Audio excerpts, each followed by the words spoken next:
George Osborne needs to dress down a bit when he's on a film set, doesn't he? The jumper doesn't quite work amidst the creative industries. But we're joined now by Carolyn Dailey, founder and chief executive of the Daily Partnership, which provides advice to those in creative industries. Carolyn, good morning to you. Good morning. The creative industry has got a boost from what George Osborne's achieved here. If you were making a film that was costing you £40 million, you're now going to get an extra £1 million in tax credit. So that it's a little bit that will help, but presumably it won't change completely the dynamics of whether you make a film in the UK or not, because many people are deciding to do that. Lots of very successful films.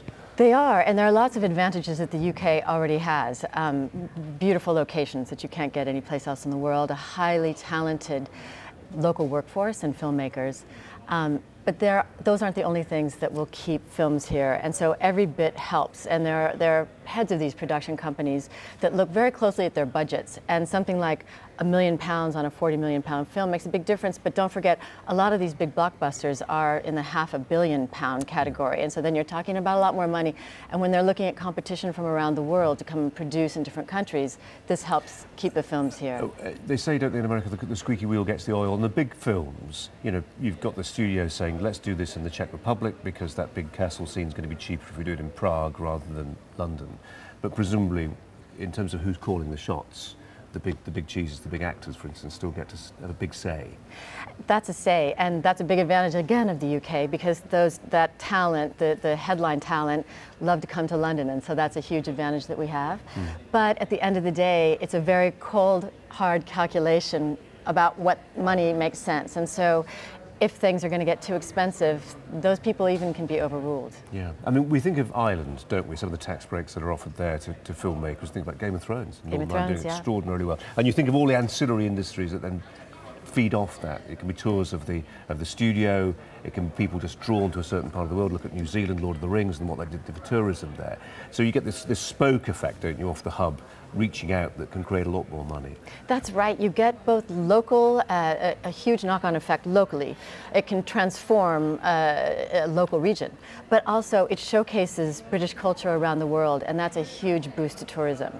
So it has big knock-on effects. Yeah, I was reading, was it this year, eight British-made films for Academy Awards. Yeah, extraordinary. Yeah, we're very good at it. Is it a golden age? Is it a golden age? It is a golden age. British film production and British films are the envy of the world. You know, we do this as well and by many measures better than anyone else in the world. So this is something to really celebrate, and I think George Osborne has been very clever in not resting on our laurels, but proactively boosting this even further to keep our advantage. Do we have enough people going into the creative industries? I suspect the answer is an emphatic yes, but I say it because yesterday with the GCSE results, we're becoming a bit more science-focused, maths-focused, for very good reason. We want to make things, we want to make physical things rather than say just making films these days. But are you in any way concerned about the drift of our education system and how it feeds into the creative industries? Yes, I think there's been the pendulum, like many things, the pendulum has swung very far towards science and STEM and all of those subjects. And there have even been some comments from government ministers about how that should be. And I think we need to relook at that. I think we need to advise our children, look at the future and see where the future jobs are. And there's a big swing towards creativity and ideas because those are things that algorithms can't take over. Only human beings can do those, and I think that's a. But if I say to my eldest daughter, who just got her GCSE results yesterday, did very well at sciences, by the way, if she's watching. Well, that's very then she'll pursue a career in film. She'll join 100 other people for one job, won't she? Because it's incredibly fashionable and deeply competitive. It is, but there are lots of, it's not just being an actress or not just being a producer. There are lots of jobs that have to do with film, and I think those are only going to grow. So I think at her age, just finishing GCSEs, I'd very much encourage her. It's too late, she's already decided. Carolyn Dailey, thanks very much indeed. Thanks a lot.